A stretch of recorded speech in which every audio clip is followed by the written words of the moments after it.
Our guest tonight is Tapasyogi Nandhi, and he was initiated into a karmic death journey through the direct teaching of his enlightened Siddhar gurus and the masters in India.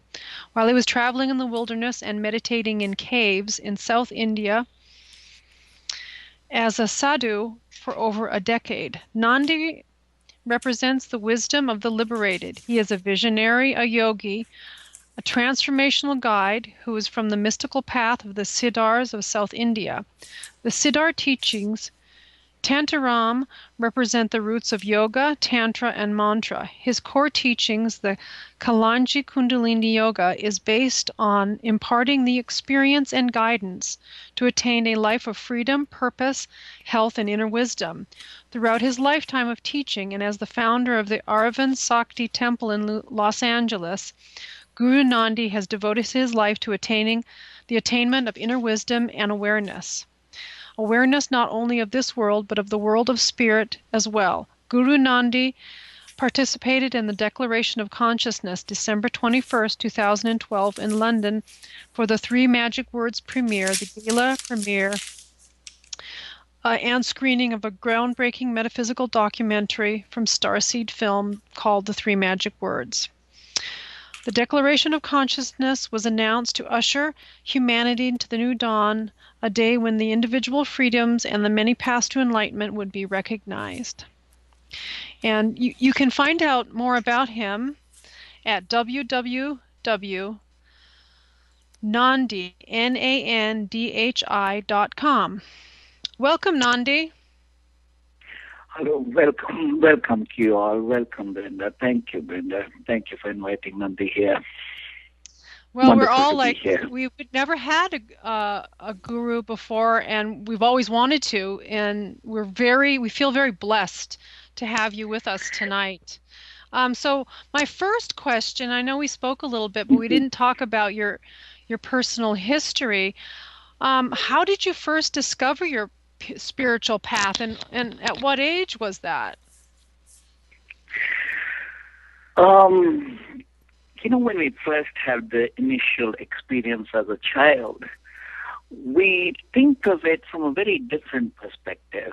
In Nandhi's case, being lost in a forest and seeing this being who suddenly appears and Nandhi connected to him, that shiny, radiant being, more as a friend, as a childhood friend, rather than a spirit, or rather than even a spiritual experience itself.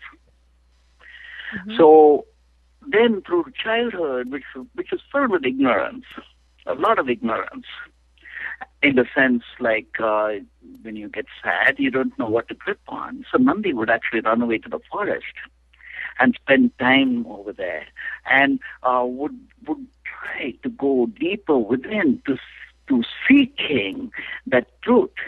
And we knew that truth would happen the moment we'd hold our breath and hold it, and then there was a childhood friend who would come. And he would come in the form of the experience. So when Nandhi was about, say, 13 years old, we started writing the book about God. We wrote and wrote, and then we came to a block. That block was, hey, all this that you are talking about, have you really experienced it? Mm-hmm. And then there was this need for this experience, and we stopped writing the book. And then years and years and years later, as we grow through all the ignorance, all the growing in the human realities of ambition and wanting to do this and being the head of a rat race and being an entrepreneur, we came back with so much ambition from England. We came back, and within a few years, we had developed a huge, big, fast-growing, dynamic company with over 120 people working with us. And then we have the death experience. Now, in this death experience, it was beautiful because on one side, death by itself is ugly. Mm-hmm. What is the death experience? Death by itself is pretty ugly. It doesn't just come, just doesn't happen. It happens with a lot of stuff, like your own body disintegrating. You begin to feel everything breaking apart. every single dimension of life breaking apart. And for Nandhi, at that point in time, we did a tarot card reading. Mm-hmm. And this was a spiritual being who actually did it for Nandhi, and all three cards we picked up was death.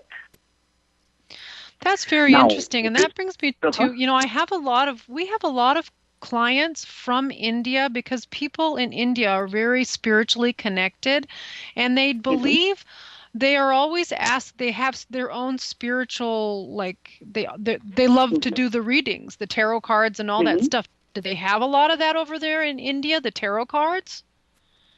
Yes, in India, basically every possible dimension goes. Every possible dimension spirituality is taken in. So yes, and this person was pretty good, but because she actually, told Nandhi, hey, you got a mega macro level transformation awaiting you. And so the spiritual being came through then, huh? No, at that time it didn't look very spiritual. It looked ugly.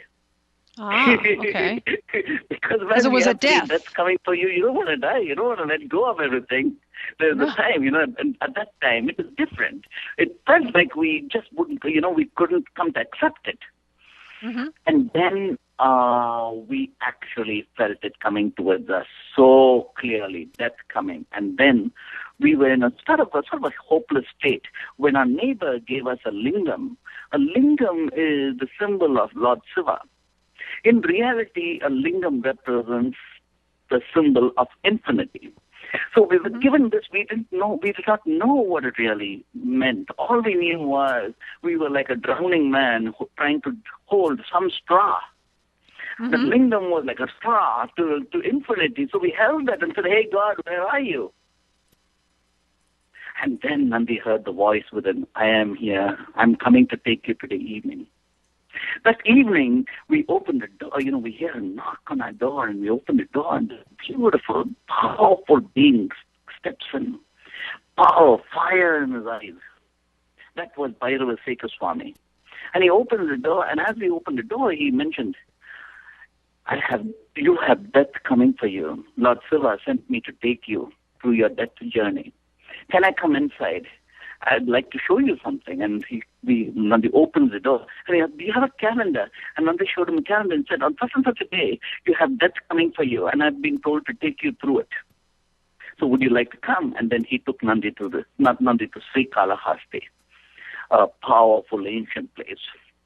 And through the is night, it like a cave or what is it? A temple? No, it was basically a small little hotel room near the temple. And then the next day, he took Nandhi through another journey more towards the forest and towards the first Sivalinga worship. And from that journey to the next was so beautiful because when we went through this death journey, it was like a million deaths. Deaths of so many lifetimes, the pains of so many lifetimes. And then you begin to be aware, death which has been because of your own karma.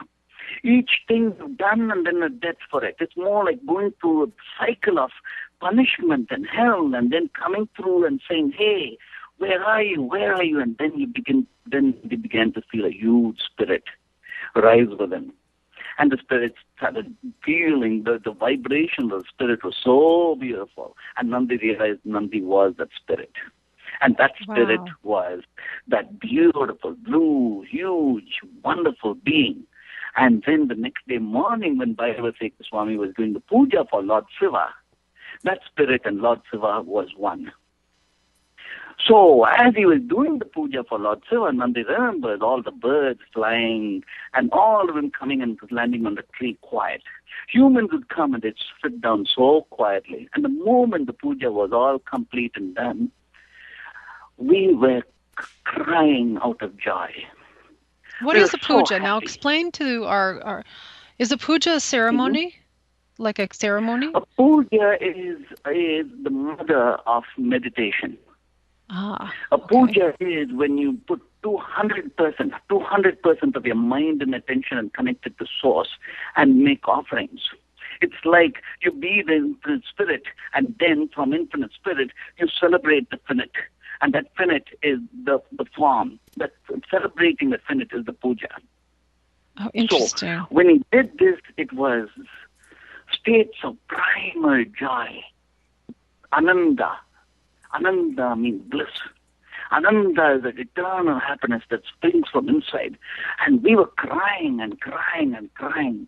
Crying for the reason that we were so happy, we were so liberated. And then we said, oh my God, this spiritual being the spiritual being is so beautiful. And we touch our body and we say, this body is a little bit puny. It's so puny as compared to the size of the spirit. But the shape's not bad, And we touch our face and we say, okay, we like the shape and we like its form.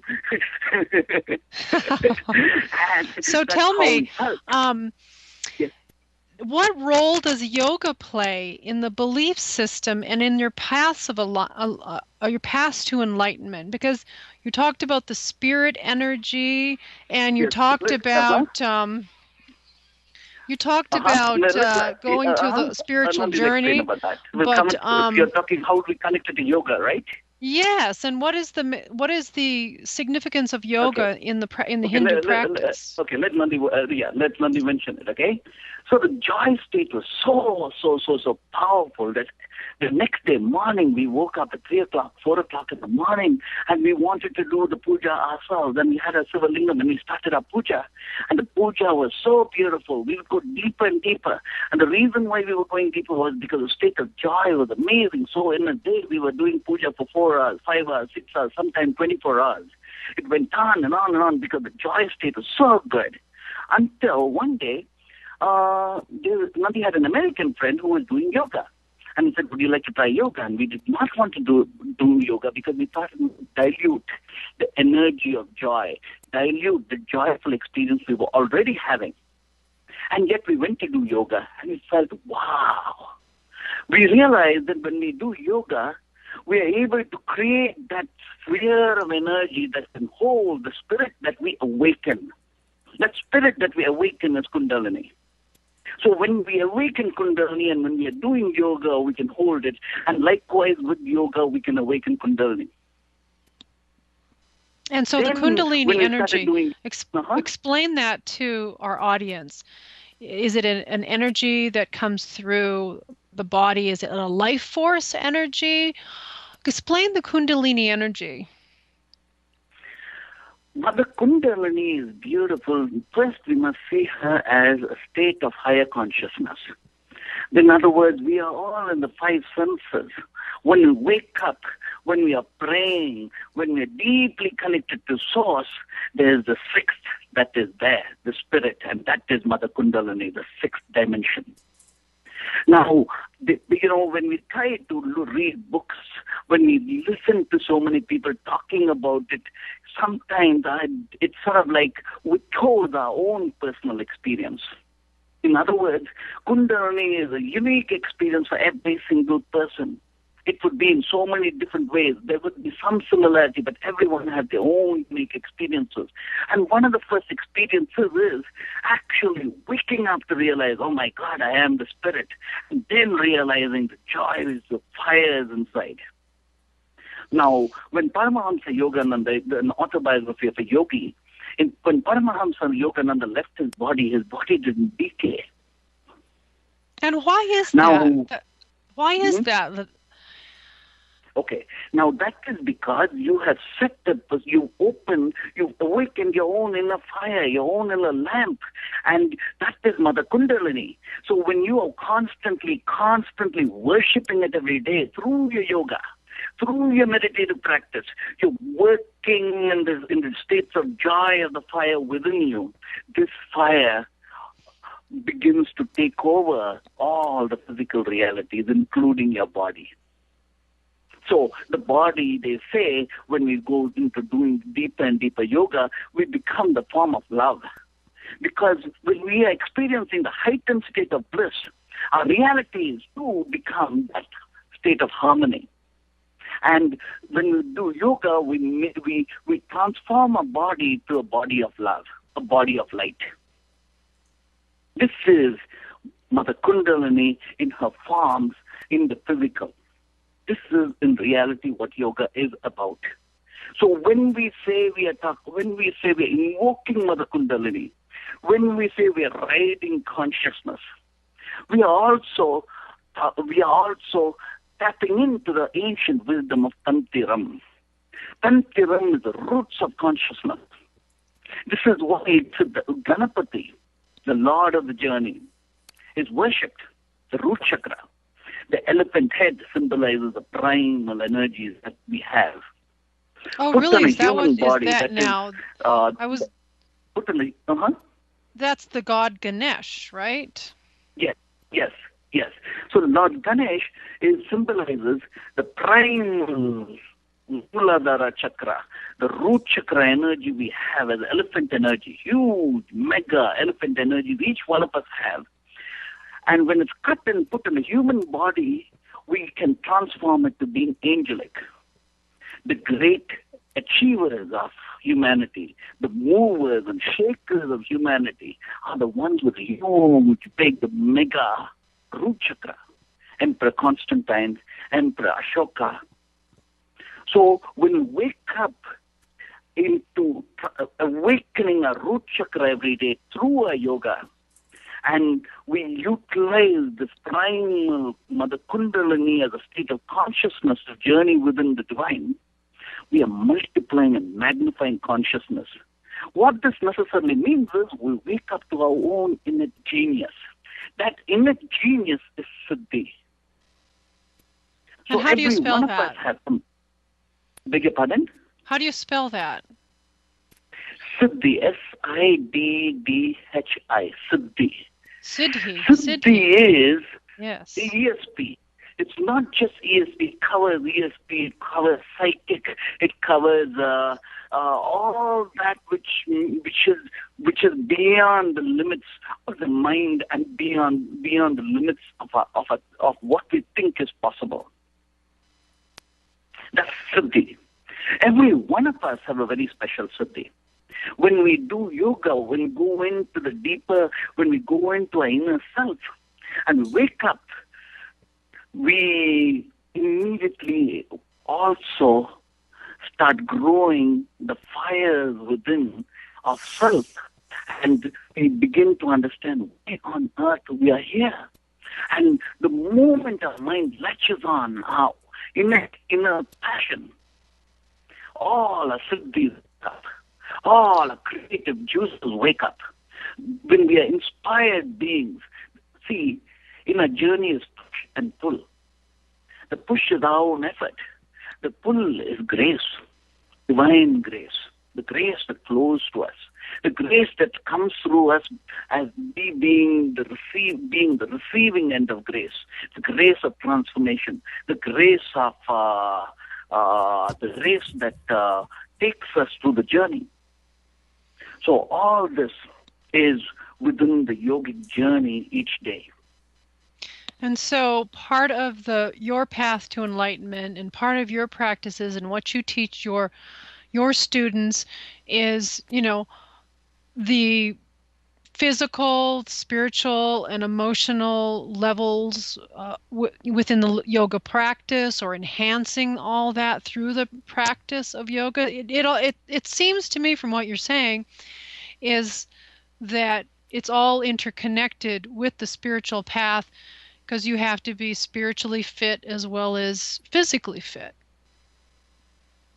Absolutely. If the body is healthy, then every moment is big enough to accommodate the spiritual journey.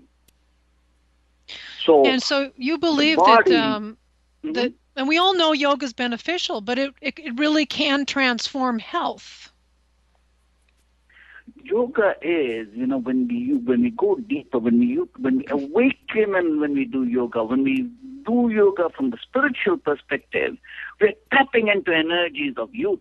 We're tapping into energies of rejuvenation. We're tapping into the grace. We were talking about grace. So we tap into the grace, one of the highest and most powerful graces, inspiration. When you are inspired, and then your yoga is 24/7. It's not just what you do during the time of climbing up through your own state of consciousness as a yogic ritual, but also 24/7 you are in a meditative state. Ah, The that's puja very that they interesting. do, So you put yourself almost, you're connected to the superconsciousness all the time then. absolutely. Now let Nandi explain to you what it necessarily means. If you go to India and you have a chance to go to Gujarat, try to go to Ahmedabad, Mahatma Gandhi's ashram. Why it's such a spectacular place to go to is to understand what Turiya means. One person, there's about, say, 800,000 books he's written.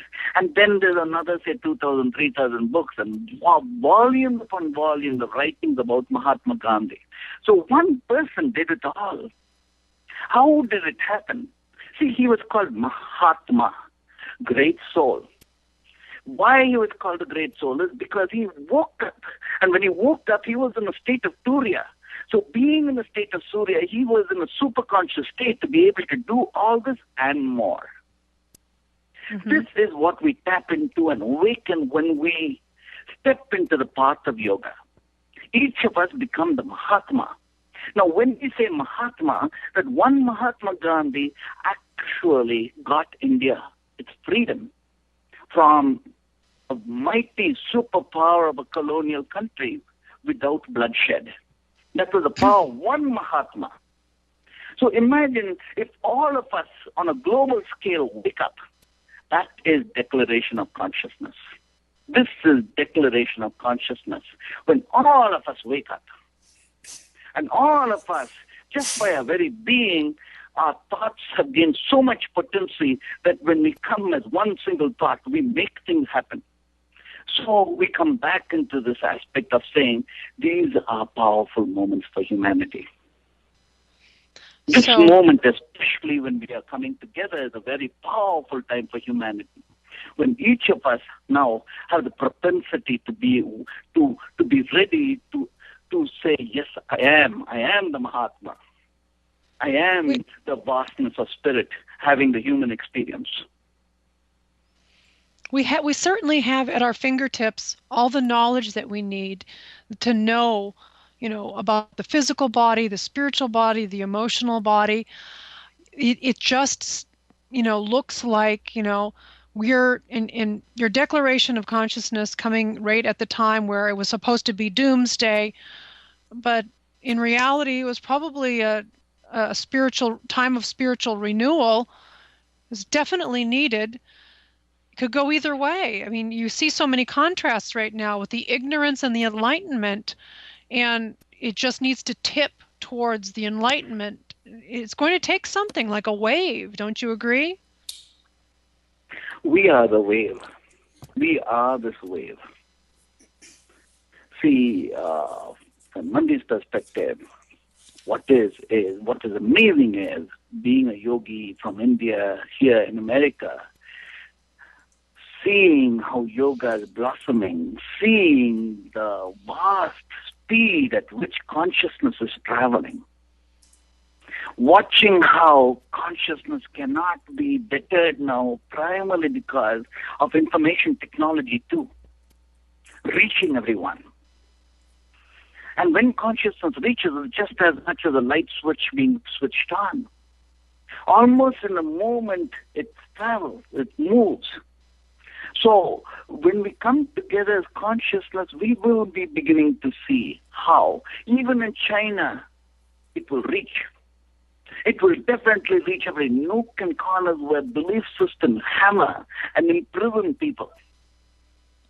And how do you feel about this, all the Muslim religion and the domination of the Islamic religion, and in certain parts of the world as compared to what's happening, in this whole enlightenment path and what you believe in? And do you see them being able to, understand your path? Have you ever dealt with any people who are of that faith?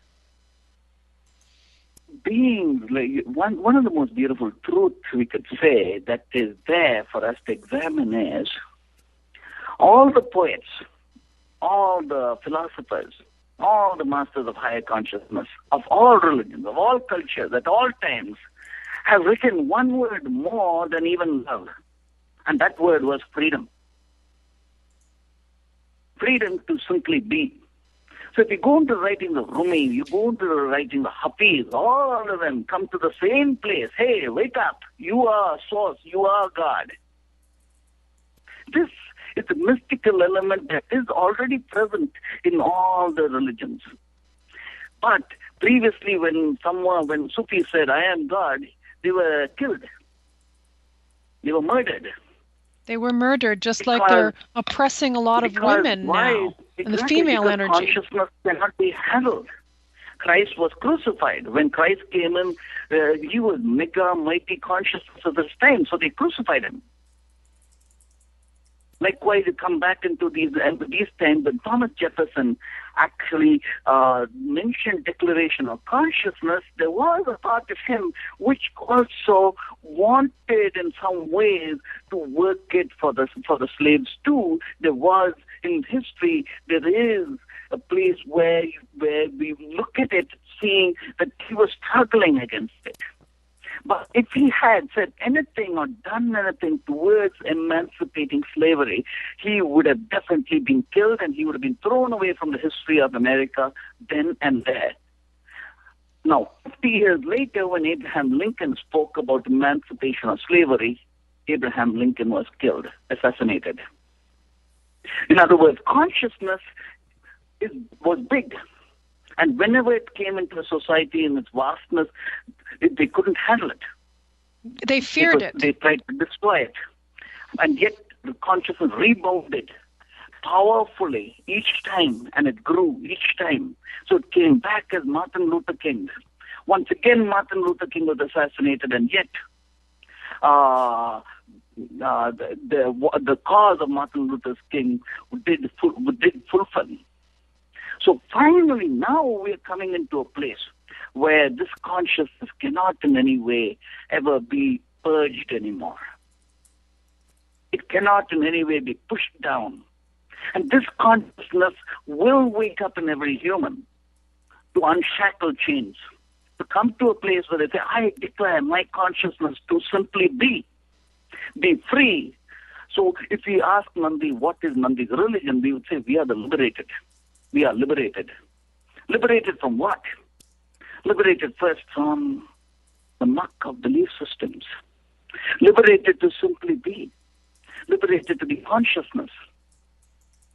If you look into the journeys of consciousness, an atheist in reality, of someone who doubts, in reality, have a better chance of coming to a place where they have realized, they have enlightened.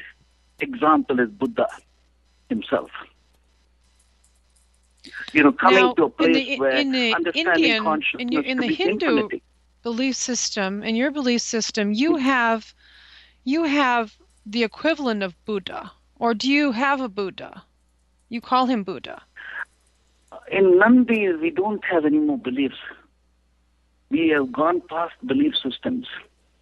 We are in the experientials. We take everything by our own experience.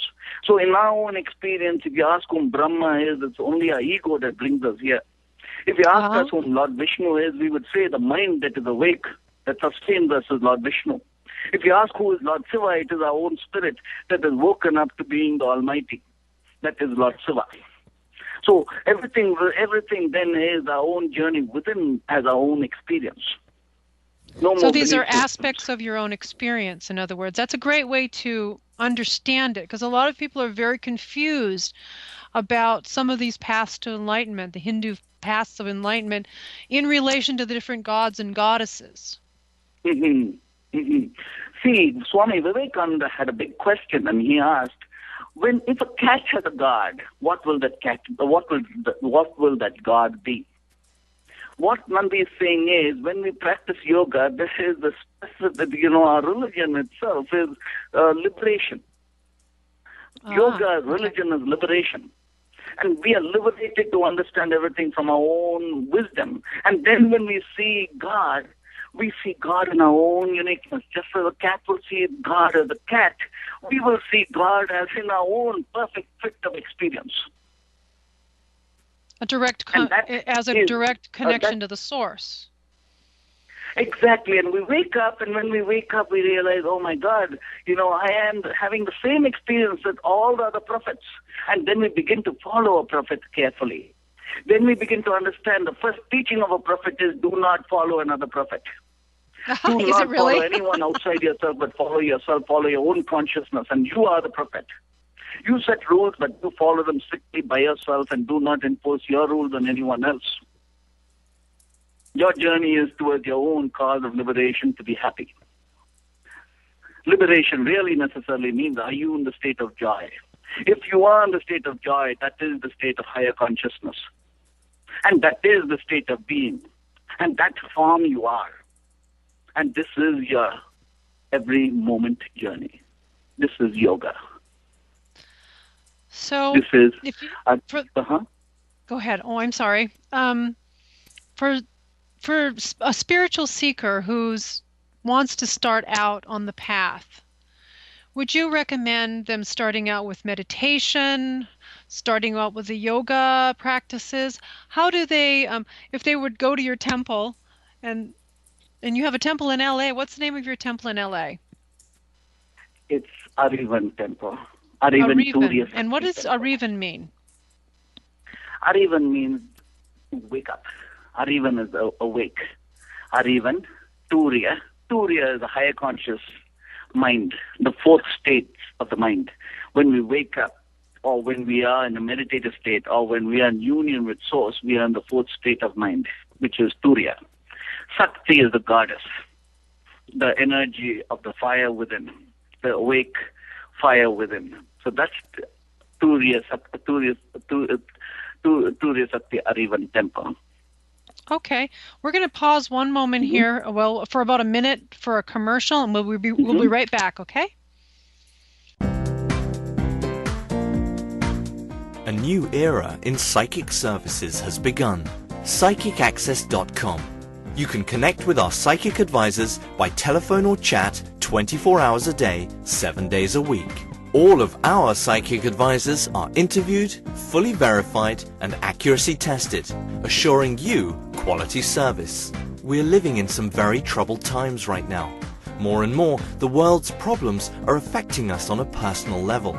You don't have to deal with this alone.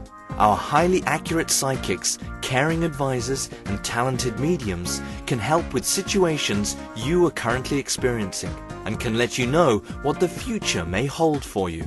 All new customers get a free 6-minute reading. All you have to do is register. Why not visit us now and get a free reading at PsychicAccess.com.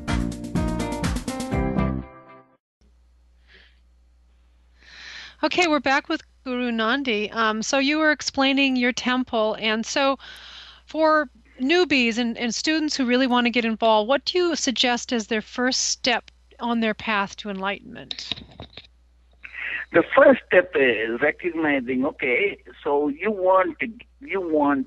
you want to step into the path of light, what is it that you are willing to give away? In other words, when you go to a temple, a church, a mosque, any place to pray, how do you want to pray? You want to go to God and say, hey, God, give me? Or do you want to go to God and say, hey, God, take me? You'd rather go, hey, God, take me, dissolve me. So then comes the question, what is it that you want to have to give in the first place? And then we realize the only thing that we have really, that we're trapped into is a body. The only thing that we are trapped into is the 24-hour day and night circle that we have of the mind. So the best thing to do really is giving the body. So that's one of those things, even if you watch a dancer dance, that's meditation. That's connecting to Source. That's yoga by itself. So take charge of the body and let that be surrendered into light. And slowly the mind too will begin to surrender itself into light. And slowly we begin to understand the 24-hour cycle that we have as day and night, as thought, as reality that is around us. we surrender that to, and then become the core where reality now starts going through around us, where our journey is about finding the infinity and being that infinity in every breath, expanding each moment, being the miracle. So to begin with, get started with anything that gives a person a state of joy. Yoga is one path. There are thousands of other pathways. But most important is understand our body as a tool to a state of joy, and understanding that there is if we can utilize the body as a tool to the divine, then work it towards the divine as a journey towards joy every day, every moment. So respecting our bodies and what we put into our bodies and honoring our bodies, because a lot of us don't. A lot of us, a lot of people, we'll eat junk food or this or that or stuff with low vibrations. Do you feel that diet plays a part in any of this? See, when you start journeying towards the divine, and when you begin to start waking up, your next state of consciousness begins to take over. And in the next state of consciousness, you become aware, what are you putting in? If a person is smoking cigarettes, they begin to feel, hey, that smoke is poison. You start, when people are eating, you begin to say, question, is this the right energy that should be going into this body? Is this the right energy? When you're talking, then you begin to see food as energy. Then slowly the mind itself starts working its way in a different dimension. There's a concept called the Paramahamsa. Hamsa is the swan, but this is the mythical swan. In other words, not true swan. It is just to show something. That is, if you mix milk and water, this swan was supposed to drink away the milk from the water. It's actually the mind. So when we start yearning towards light, when we start taking a journey to be the yogi, the mind and consciousness wakes up. And then we begin to start awakening to the swan within us. And in the swan within us, we begin to understand energy for where it is. We realize what is the energy we are putting into ourselves. What is the energy we want for ourselves. We begin to wake up to the law of dharma and karma. Karma is action. Dharma is your reason and purpose of being here on planet Earth. Then we begin to understand that everything we do has an energy and propensity to evolve us further and further and further. Then we begin to utilize consciousness to multiply consciousness. So the karma is our purpose, and the dharma is what? Is it our sacrifice or what we're supposed to do to reach that purpose? Karma is very much like a pattern of the past that is reflected in the now. The pattern of the past that is reflected in the now is karma. And then dharma is, now we've woken up. And then we see whatever there's a pattern, limitations and unlimited, we transform that into the genius of our being. We transform that and then whatever we do from the state of being awake is a state of transformation, utilizing a karmic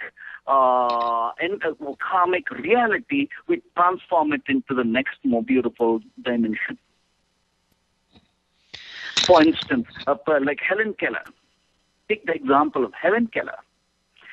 She was stuck in the karmic negativity of all the possibilities that could hit a person, because her dharma that enabled her to wake up. And then she woke up one by one through all the layers. And in spite of her karmic limitation, she served in being able to be the inspiration for everyone else. That is her dharma. Now this is present. This is the wake up. And then when we wake up, we know we are guided. We are guided with a knowing. And our pathway each day is somehow beautiful in its own perfection.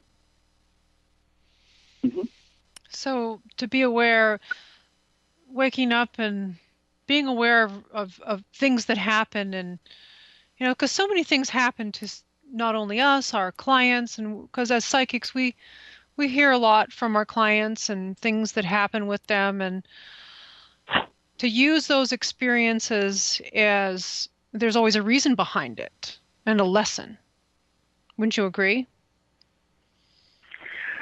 There are lessons in everything, but from Nandhi's perspective, the best way to journey within consciousness is to unlearn. When we say unlearn, we would rather say, see, the most powerful grace of all grace is that grace that takes us to the stillness within ourselves. And in that stillness, we begin to see the dance. And the dance is the state of joy that enables us to sit still. So is the comes dance like the an digestion of the acceptance? past. Pardon me? Go ahead. Here we digest the past. We digest karma. We digest any negativity. We take it over. So when we say we take it over, now, for instance, let Nandhi explain what we are meaning by this. If every one of us have a perfect cap, and that cap fits her head so perfectly, and that cap is the cap of problems. Every single person on planet Earth will have some unique problem that fits them so perfectly, so well. Now, knowing this, from our perspective, we would say once a day, light your lamp. Connect to the source. Unlearn, burn, surrender all your worries, surrender all your past, surrender the mind, surrender everything, surrender every thought into that one light once a day, and escape and break free from the 24-hour chain, the 24-hour cage we are put inside. Break free. So when we step into this dimension of breaking free, then it is up to us to source. Anything that is hammering us, that is pulling us down, a cap of worries, surrender it into that light.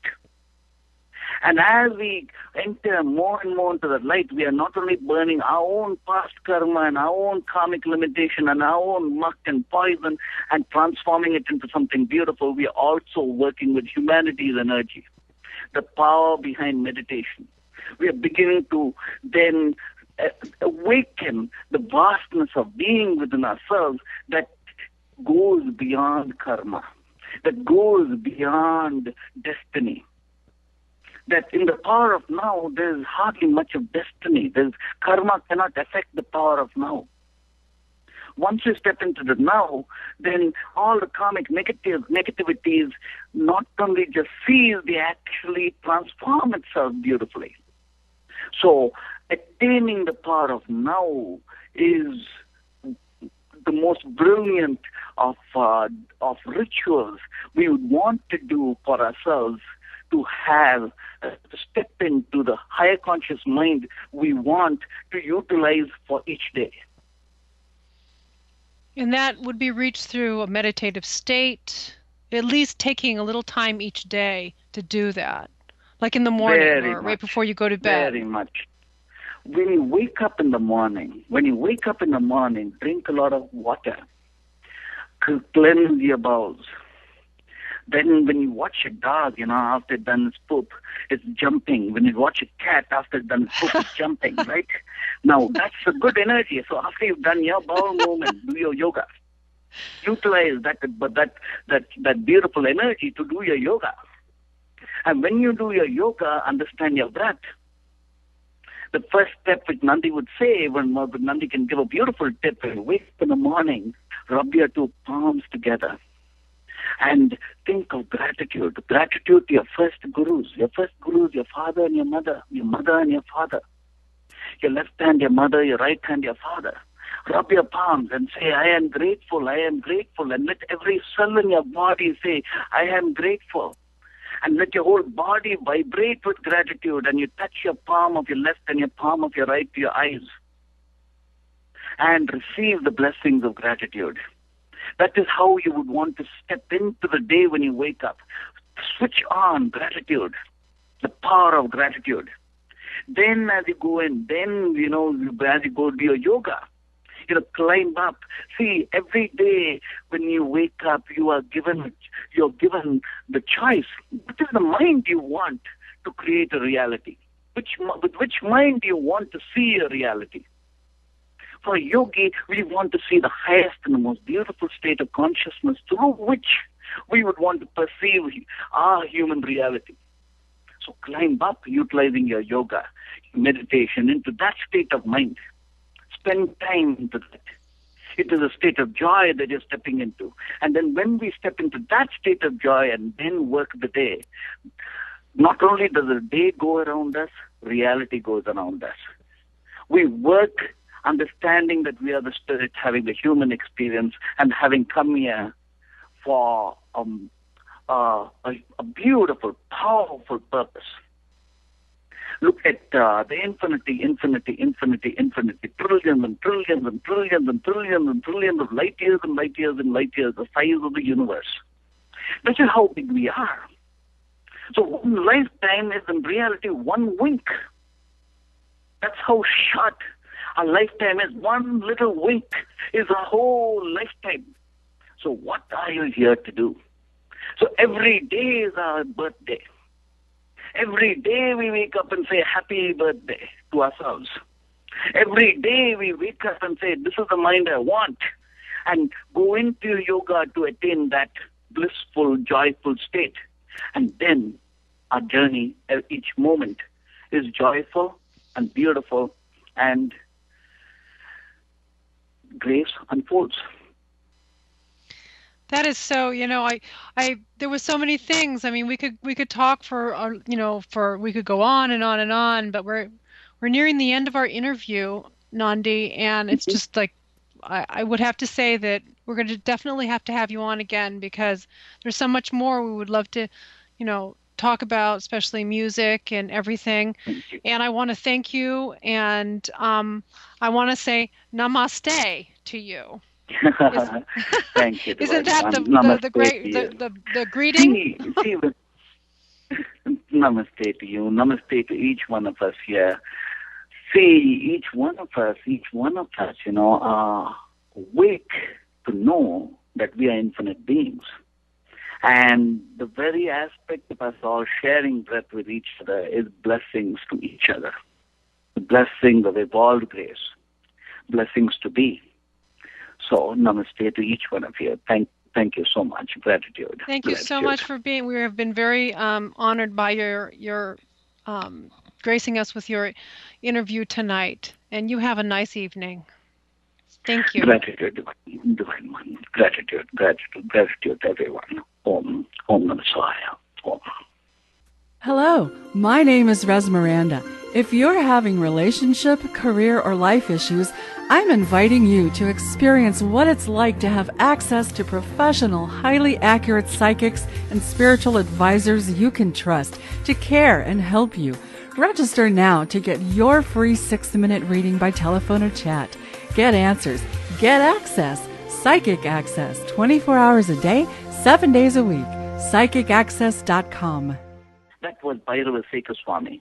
And he opened the door, and as he opened the door, he mentioned, you have death coming for you. Lord Shiva sent me to take you through your death journey. Can I come inside? I'd like to show you something. And Nandhi opens the door. And he said, do you have a calendar? And Nandhi showed him a calendar and said, on such and such a day, you have death coming for you, and I've been told to take you through it. So would you like to come? And then he took Nandhi to Sri Kalahasti, a powerful ancient place. And through the is it night, like a cave, or what is it? A temple? No, it was basically a small little hotel room near the temple. And then the next day, he took Nandhi through another journey more towards the forest and towards the first Sivalinga worship. And from that journey to the next was so beautiful, because when we went through that journey, it was like a million deaths of so many lifetimes, the pains of so many lifetimes. And then you begin to be aware, that which is being because of your own karma. Each thing you've done and then a death for it. It's more like going through a cycle of punishment and hell and then coming through and saying, hey, where are you? Where are you? And then they began to feel a huge spirit rise within. And the spirit started feeling the vibration of the spirit was so beautiful. And Nandi realized Nandi was that spirit. And that spirit was that beautiful, blue, huge, wonderful being. And then the next day morning when Bhairavaseka Swami was doing the puja for Lord Shiva, that spirit and Lord Shiva was one. God. We wrote and wrote and wrote and wrote, and then we came to a block. That block was, hey, all this that you are talking about, have you really experienced it? Mm-hmm. And then there was this need for this experience, and we stopped writing the book. And then years and years and years later, as we grow through all the ignorance, all the growing in the human realities of ambition and wanting to do this and being the head of the rat race, and being an entrepreneur, we came back with so much ambition from England. We came back, and within a few years, we had developed a huge, big, fast-growing, dynamic company with over 120 people working with us. And then we have the death experience. Now, in this death experience, it was beautiful because on one side, death by itself is ugly. Mm-hmm. What is the death experience? Death by itself is pretty ugly. It doesn't just come, just doesn't happen. It happens with a lot of stuff, like your own body disintegrating. You begin to feel everything breaking apart. Every single dimension of life breaking apart. And for Nandi, at that point in time, we did a tarot card reading. Mm-hmm. And this was a spiritual being who actually did it for Nandi, and all three cards we picked up was death. That's very interesting, and that brings me to, we have a lot of clients from India because people in India are very spiritually connected, and they believe they are all. Our guest tonight is Tapasyogi Kalathi Nandhi, and he was initiated into a karmic death journey through the direct teaching of his enlightened Siddhar gurus and the masters in India.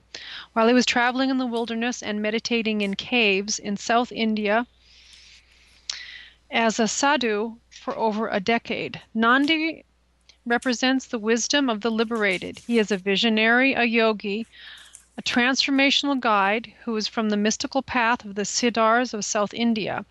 The Siddhar teachings, Tantaram, represent the roots of yoga, tantra, and mantra. His core teachings, the Kalanji Kundalini Yoga, is based on imparting the experience and guidance to attain a life of freedom, purpose, health, and inner wisdom.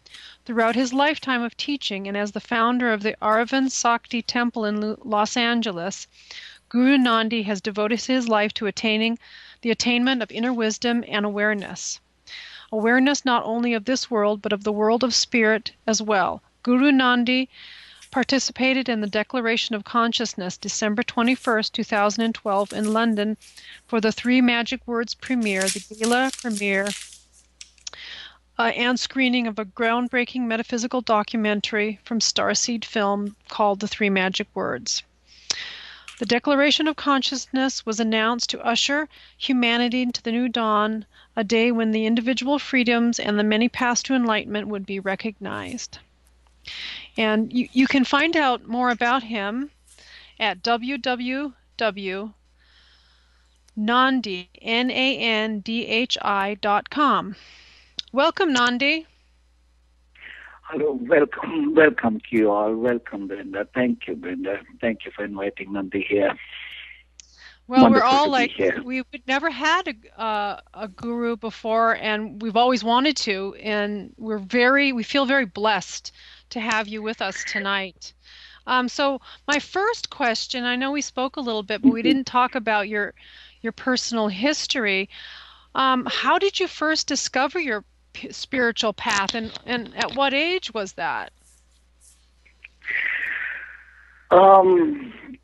when we first have the initial experience as a child, we think of it from a very different perspective.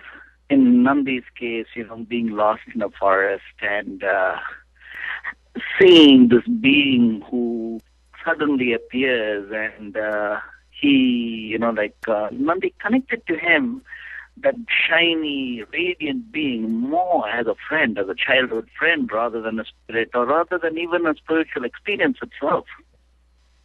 Mm-hmm. So then through childhood, which is filled with ignorance, a lot of ignorance, in the sense like when you get sad, you don't know what to grip on. So Nandhi would actually run away to the forest and spend time over there, and would try to go deeper within to seeking that truth.